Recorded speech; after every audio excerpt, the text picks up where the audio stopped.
Hi viewers, welcome to Hemanya channel. ఈరోజు మనం ఇద్దరు వ్యక్తులు మాట్లాడుకుంటున్నప్పుడు కానీ లేదా ఎదుటి వ్యక్తి గురించి వేరే వాళ్ళతో చెప్తున్నప్పుడు కానీ, ఒక పార్టీ గురించి కానీ లేదా ఫంక్షన్ గురించి కానీ ఎదుటి వాళ్ళతో చెప్పేటప్పుడు మనం సాధారణంగా ఈ వాక్యాలు ఉపయోగిస్తాం. అంటే ఈ సెంటెన్సెస్ని యూజ్ చేస్తాం.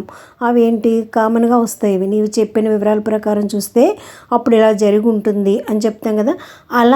అలా మనం వివరాల ప్రకారం లేదా నీ మాటల ఆధారంగా చూస్తే, నీవు చెప్పిన విషయాలను బట్టి ఆలోచిస్తే అని అనుకుంటాం కదా.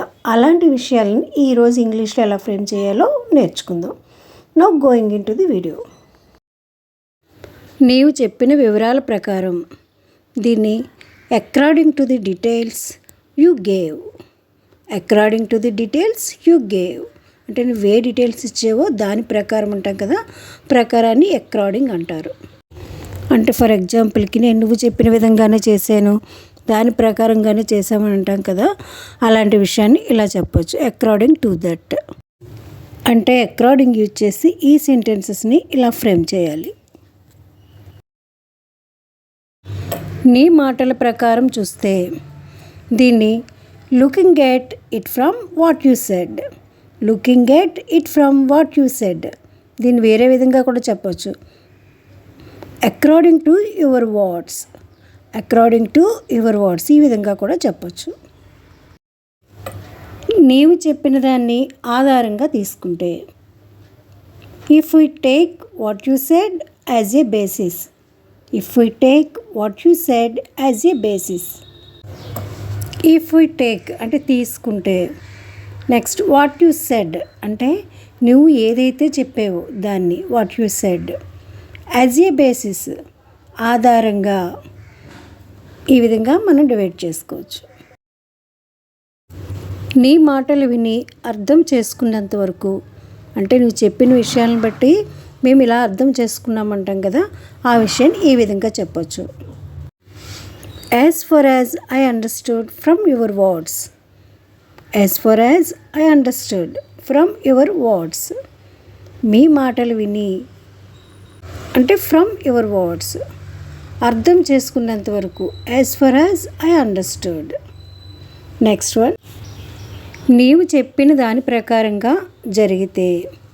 అంటే ఏదైనా జరిగిపోయిన విషయాన్ని కానీ లేదా జరగవలసిన విషయాన్ని కానీ ఇలా జరిగితే అని ఊహించుకుంటాం కదా, లేదా ఇలా జరిగింది అని చెప్తాం కదా ఎదుటి వాళ్ళకి. ఆ సెంటెన్స్ని ఇంగ్లీష్లో ఇలా చెప్పాలి, if things go as you said. If things go as you said. Next one, మీ అభిప్రాయం ప్రకారం. అంటే మీరు చెప్పిన విధంగానే, మీరు చెప్పినట్లుగానే అని చెప్తాం కదా, ఆ సెంటెన్స్ని ఇంగ్లీష్లో చెప్పాలి, అకార్డింగ్ టు యువర్ ఒపీనియన్.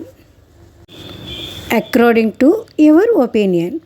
మీ మాటల ప్రకారం అంటే అకార్డింగ్ టు యువర్ వర్డ్స్ అంటాం. అదే ప్లేస్లో వర్డ్స్ ప్లేస్లో ఇక్కడ ఒపీనియన్ యాడ్ చేస్తే అకార్డింగ్ టు యువర్ ఒపీనియన్, మీ అభిప్రాయం ప్రకారం అని చెప్పచ్చు.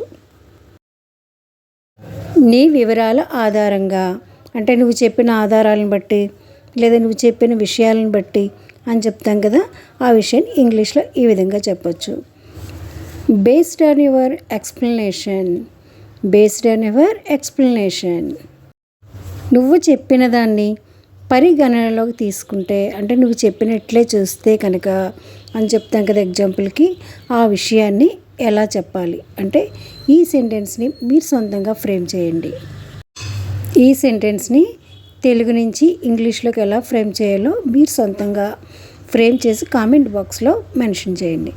ఇక్కడ పరిగణన అన్నదాన్ని కన్సిడర్ అని చెప్పచ్చు ఇంగ్లీష్లో. అదే నువ్వు చెప్పిన దాన్ని అంటే మనం ముందు సెంటెన్స్లో నేర్చుకున్నాం కదా, ఏమంటాము, నువ్వు చెప్పిన దాన్ని అనడాన్ని వాట్ యు సెడ్ అంటే నువ్వు చెప్పిన విధంగా. ఇలా కరెక్ట్ సెంటెన్స్ని కామెంట్ రూపంలో తెలియచేయండి. ఓకే వ్యూయర్స్, ఈ వీడియో మీకు నచ్చినట్లయితే మీ ఫ్రెండ్స్ కూడా షేర్ చేయండి. Please like, share and subscribe this channel.